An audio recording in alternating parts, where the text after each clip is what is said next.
Hello everyone. Consider the following statements regarding eutrophication. Okay, eutrophication andre ಏನು? It refers to addition of nitrates and phosphates through fertilizers and sewage to a freshwater body. It leads to increase in the growth of phytoplankton. Phytoplankton andre ಏನು? Nothing but algae.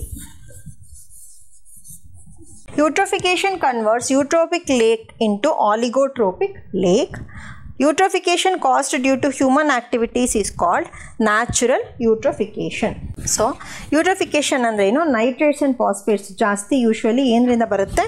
ಫರ್ಟಿಲೈಸರ್ಸಿಂದ pass ಆಗುತ್ತೆ. Okay, so ಫರ್ಟಿಲೈಸರ್ಸಿಂದ move ಆಗಿಬಿಟ್ಟು water ಬಾಡೀಸಿಗೆ ಸೇರಿಕೊಳ್ಳುತ್ತೆ. So ಅವಾಗ ಏನಾಗುತ್ತೆ? It through fertilisers and sewage to fresh water body, ಅದನ್ನು ನಾವು ಯೂಟ್ರೋಫಿಕೇಶನ್ ಅಂತ ಕರಿತೀವಿ. ನೆಕ್ಸ್ಟು, ಸೊ ಅದು ಸೇರ್ಕೊಂಡಾಗ ಏನಾಗುತ್ತೆ? ನ್ಯೂಟ್ರಿಯೆಂಟ್ಸ್ ಸಿಗುತ್ತಲ್ಲ, ಸೊ ಹಾಗಾಗಿ ಆಲ್ಗಲ್ ಗ್ರೋತ್ ಜಾಸ್ತಿ ಆಗ್ತಾ ಹೋಗುತ್ತೆ. It results in algal blooms. So it leads to increase in the growth of phytoplankton. Eutrophication ಆಗೋದ್ರಿಂದ ಏನಾಗುತ್ತೆ?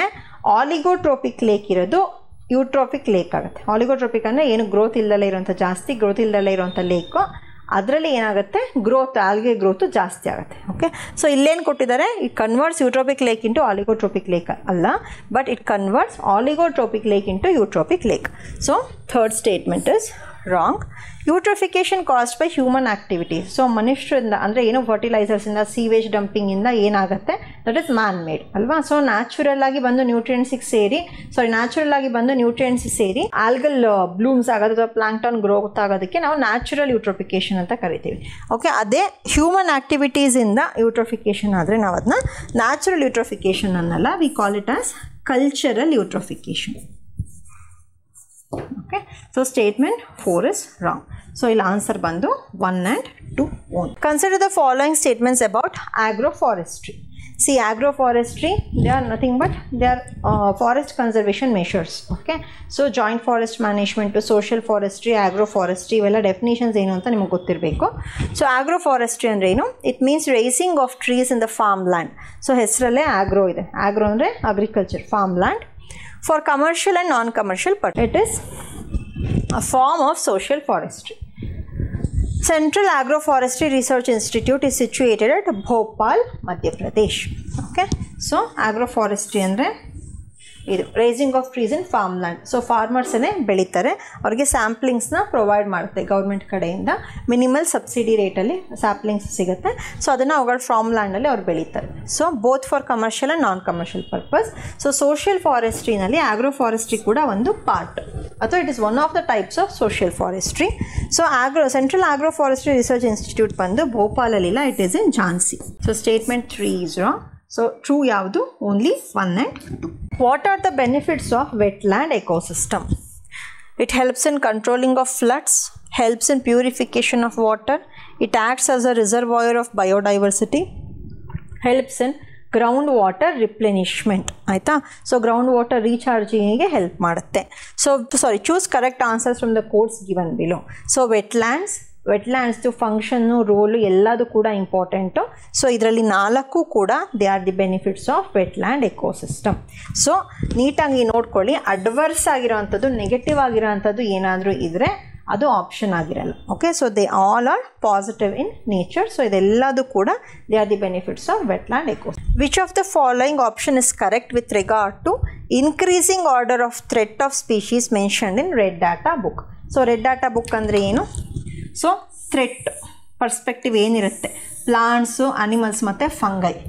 ಓಕೆ, ಸೊ ಅದಕ್ಕೆ ರೆಡ್ ಡಾಟಾ ಬುಕ್ನ international union for conservation of nature ಅವರು ರಿಲೀಸ್ ಮಾಡ್ತಾರೆ. ಓಕೆ, ಪ್ರತಿ ವರ್ಷ ರಿಲೀಸ್ ಮಾಡ್ತಾರೆ. ಸೊ ಅದರಲ್ಲಿ ಅದ್ರ ಪ್ರಕಾರ ಥ್ರೆಟ್ ಆಫ್ ಸ್ಪೀಶೀಸು ಇನ್ಕ್ರೀಸಿಂಗ್ ಆರ್ಡರಲ್ಲಿ ಅಂದರೆ ಸೊ ಲೆಸ್ ಥ್ರೆಟ್ಟಿಂದ ಮೋರ್ ಥ್ರೆಟ್ ಕಡೆಗೆ ನಾವು ಅರೇಂಜ್ ಮಾಡಬೇಕು. ಸೊ ರೆಡ್ ಲಿಸ್ಟಲ್ಲಿ ಒಟ್ಟು 8 ಕ್ಯಾಟಗರೀಸ್ ಬರುತ್ತೆ. So data deficient, least concern, near threatened, ಈ ಥರ ಎಲ್ಲ ಬರುತ್ತೆ. ಸೊ ನಿಮಗೆ ಕರೆಕ್ಟಾಗಿ ಅದರದ್ದು ಕ್ಯಾಟಗರೀಸ್ ಗೊತ್ತಿರಬೇಕು. ಸೊ ನಿಯರ್ ಥ್ರೆಟನ್ಡ್ ಆದಮೇಲೆ ವಲ್ನರೇಬಲ್ ಇರುತ್ತೆ, ವಲ್ನರೇಬಲ್ ಆದಮೇಲೆ ಎಂಡೇಂಜರ್ಡ್ ಇರುತ್ತೆ, ಎಂಡೇಂಜರ್ಡ್ ಆದಮೇಲೆ ಕ್ರಿಟಿಕಲಿ ಎಂಡೇಂಜರ್ಡ್ ಇರುತ್ತೆ, ಕ್ರಿಟಿಕಲಿ ಎಂಡೇಂಜರ್ಡ್ ಆದಮೇಲೆ ನಾವು ಇನ್ನೂ ಪ್ರೊಟೆಕ್ಟ್ ಮಾಡಲಿಲ್ಲ ಆ ಸ್ಪೀಶೀಸ್ನ ಅಂದರೆ it will become extinct in the wild. ಅಂದರೆ ಬರೀ ಕ್ಯಾಪ್ಟಿವಿಟಿನಲ್ಲಿ ಮಾತ್ರ ಎಲ್ಲೋ ಒಂದೋ ಎರಡೋ ಪ್ರಾಣಿಗಳು ಬದುಕಿರ್ತಾವೆ ಅಷ್ಟೇ, ಬಟ್ ವೈಲ್ಡಲ್ಲಿ ಕಂಪ್ಲೀಟಾಗಿ ನಶಿಸಿ ಹೋಗಿರ್ತವೆ. ಸೊ ಆ ವೈಲ್ಡಲ್ಲಿ ಕ್ಯಾಪ್ಟಿವಿಟಿನಲ್ಲಿ ಇರೋದುವೇ ಏನಾದ್ರು ಬ್ರೀಡ್ ಆಗಲಿಲ್ಲ ಅಂದರೆ then the species will become extinct. Okay, so threat ಪರ್ಸೆಪ್ಷನಲ್ಲಿ ಇನ್ಕ್ರೀಸಿಂಗ್ ಆರ್ಡರಲ್ಲಿ ಏನೇನು ಬರುತ್ತೆ? Threatened, nothing but near threatened. Okay, category is called near threatened, vulnerable, endangered, critically endangered. Okay, so the answer is A. Consider the following statements which is athwa are correct. Okay, so producers consumers ಮೇಲೆ ಎರಡು statement ಕೊಟ್ಟಿದ್ದಾರೆ. All producers use sunlight to produce their own food and they are called autotrophs. Consumers and decomposers are called heterotrophs. This is very direct question. Autotrophs ಅಂದರೆ ಅವುಗಳೇ ಅವುಗಳ ಫುಡ್ನ prepare ಮಾಡ್ಕೊತವೆ using sunlight. So ಅದಕ್ಕೆ all producers ಅಂದರೆ ಯಾರು? Usually green plants, phytoplanktons, aquatic ಲೈಫಿಗೆ ಬಂದರೆ ಸೊ ಇದರಲ್ಲಿ ಅಂದರೆ ಪ್ಲಾಂಟ್ಸ್ ಬರುತ್ತೆ, ಗ್ರೀನ್ ಪ್ಲಾಂಟ್ಸ್ ಬರುತ್ತೆ ಟೆರೆಸ್ಟ್ರಿಯಲ್ ಎಕೋಸಿಸ್ಟಮಲ್ಲಿ. So they use sunlight and they produce their own food, ಅದಕ್ಕೆ ಅವುಗಳನ್ನ ಆಟೋಟ್ರೋಪ್ಸ್ ಅಂತ ಕರಿತೀವಿ. ಟ್ರೋಪ್ಸ್ ಅಂದರೆ ಲೈಟ್ ಅಂತ. ಕನ್ಸ್ಯೂಮರ್ಸ್ ಮತ್ತು ಡಿಕಂಪೋಸರ್ಸ್, ಸೊ ಪ್ರೊಡ್ಯೂಸರ್ಸ್ನ ಕನ್ಸ್ಯೂಮ್ ಮಾಡೋಂಥವು ಕನ್ಸ್ಯೂಮರ್ಸು. ಸೊ ಫೈನಲಿ ಡಿಕಂಪೋಸರ್ಸ್ ಅಂದರೆ ಯಾರು ಬರ್ತಾರೆ? ಮೈಕ್ರೋ ಆರ್ಗ್ಯಾನಿಸಮ್ಸ್ ಬರ್ತಾರೆ. ಸೊ ಅವುಗಳನ್ನ ನಾವು ಹೆಟಿರೋಟ್ರೋಪ್ಸ್ ಅಂತ ಕರಿತೀವಿ because they cannot produce their own food. So ಎರಡೂ ಸ್ಟೇಟ್ಮೆಂಟು ಕೂಡ correct. Epiphytes which grow on other plants is a best example of which of the following mechanism? Commensalism, mutualism, colonisation, antibiosis. So ಇದು positive and negative interactions between species ಅಂತ ಒಂದು topic ಬರುತ್ತೆ ಅಲ್ಲ. So ಅದು so ಈ interactions ತುಂಬಾ important. At least ಒಂದು question ಆದರೂ ಇದ್ದೇ ಇರುತ್ತೆ ಈ ಪಾಸಿಟಿವ್ ಆ್ಯಂಡ್ ನೆಗೆಟಿವ್ ಇಂಟರಾಕ್ಷನ್ಸ್ ಮೇಲೆ ಎಕ್ಸಾಮ್ನಲ್ಲಿ. ಸೊ ಅದನ್ನ ನೀಟಾಗಿ ನೋಡ್ಕೊಳ್ಳಿ. ಸೊ ಇದರಲ್ಲಿ ಎಪಿಫೈಟ್ಸ್ ಅಂದ್ರೇನು? ಇದು ಒಂದು ಹೋಸ್ಟ್ ಪ್ಲಾಂಟ್ ಮೇಲೆ ಇದು ಪ್ಲಾಂಟು ಬೆಳೆಯುತ್ತೆ. ಓಕೆ, ಎಕ್ಸಾಂಪಲ್ ಎಪಿಫೈಟ್ಸ್ ಆಯಿತಾ. ಹೋಸ್ಟ್ ಪ್ಲಾಂಟ್, ಈಗ ಫಾರ್ ಎಕ್ಸಾಂಪಲ್ ನಾವು ಅದು ಪೆಪ್ಪರ್ ಕೊಡ್ಬೋದು. Pepper is an example for epiphyte. Pepper ಹಾಗೆ ಇಂಡಿಪೆಂಡೆಂಟಾಗೂ ಬೆಳೆಯುತ್ತೆ, ಇಲ್ಲ ಅಂದರೆ ದೊಡ್ಡ ಮರಗಳಿಗೆ ಹಬ್ಸಿರ್ತಾರೆ. ಕಾಫಿ ಪ್ಲಾಂಟೇಷನ್ಸಲ್ಲೆಲ್ಲ ಪೆಪ್ಪರ್ ಹಬ್ಸಿರ್ತಾರೆ ಆಯಿತಾ. ಸೊ ಪೆಪ್ಪರ್ ಹಬ್ಬೋದ್ರಿಂದ ಕಾಫಿ ಪ್ಲಾಂಟಿಗೆ ಏನೂ ತೊಂದರೆ ಆಗಲ್ಲ. ಬಟ್ ಪೆಪ್ಪರ್ ಯಾಕಂದರೆ ಕಾಫಿ ಪ್ಲಾಂಟಿಂದ ಏನು ನ್ಯೂಟ್ರಿಯೆಂಟ್ಸ್ನ ಅಬ್ಸಾರ್ಬ್ ಮಾಡ್ಕೊಳ್ಳಲ್ಲ. But pepper it wants sunlight. So ಹಾಗಾಗಿ ಅದು ಕಾಫಿ ಪ್ಲಾಂಟ್ ಮೇಲೆ ಹಬ್ಬಿಟ್ಟು ಸನ್ಲೈಟ್ನ ನೀಟಾಗಿ ತೊಗೊಂಡ್ಬಿಟ್ಟು ಅದ್ರ ಫುಡ್ನ ಅದು ಪ್ರಿಪೇರ್ ಮಾಡ್ಕೊಳ್ಳುತ್ತೆ. Okay, so here in this relationship that is commensalism. Answer is commensalism. ಈ ರಿಲೇಷನ್ಶಿಪ್ಪಲ್ಲಿ ಹೋಸ್ಟಿಗೆ, ಇಲ್ಲಿ ಯಾವುದು ಹೋಸ್ಟು? Coffee plant. ಹೋಸ್ಟಿಗೆ ಪಾಸಿಟಿವ್ ಆಗೋ ಎಫೆಕ್ಟ್ ಆಗಲ್ಲ, ನೆಗೆಟಿವ್ ಆಗೋ ಎಫೆಕ್ಟ್ ಆಗಲ್ಲ. ಅದೇ ಹೋಸ್ಟ್ ಮೇಲೆ ಡಿಪೆಂಡ್ ಆಗಿರೋಂಥ ಪ್ಲಾಂಟಿಗೆ ಪಾಸಿಟಿವ್ ಆಗಿ ಹೆಲ್ಪ್ ಆಗುತ್ತೆ. Okay, so that relation is called commensalism. Okay, so epiphytes which grow on other plants is a best example for which of the following under commensalism? Earthworm is an example for which of the following? Okay, so earthworm ಅಂದ ತಕ್ಷಣ ನಾವು decomposer ಅಂತ ಅನ್ಕೊಂತೀವಿ, but earthworm they are not decomposers, they are detritivores.